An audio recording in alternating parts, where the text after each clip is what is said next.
天安門廣場位於北京中心，係世界上最大嘅城市廣場，係中國嘅國家象徵，見證咗好多歷史事件。人民大會堂係呢4座建築物最高，意思係國家將人民嘅利益放到去最高。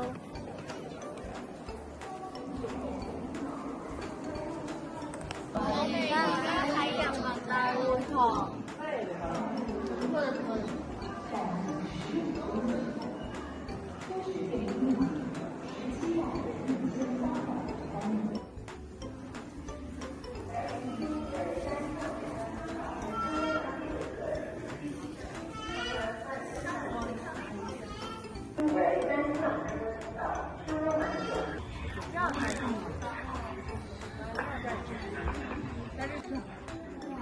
人民大會堂係國家權力嘅中心，係立法同埋政治活動嘅中心。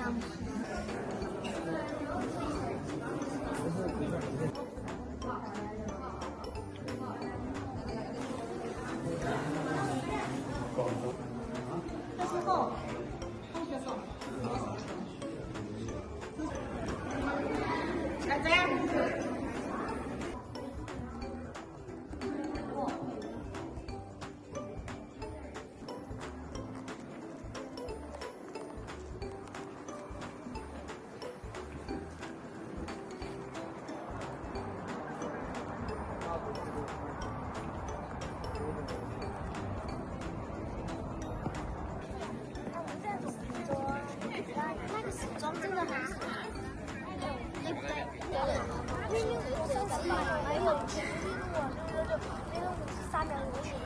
我試過中途仔嗰3個嘅，我而家個名都係知啊。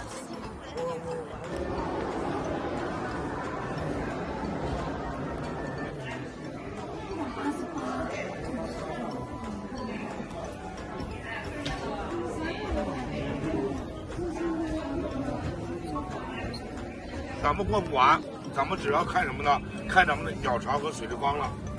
那咱們看啊，左手邊這個就是鳥巢。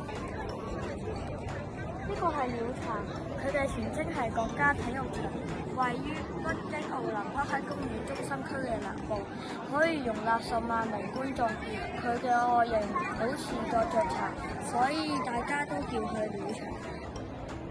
呢個係水立方，係為咗舉行北京奧運而設嘅。大家睇下佢個外形，外形係氣泡狀嘅，夜晚黑配合燈光就更加靚。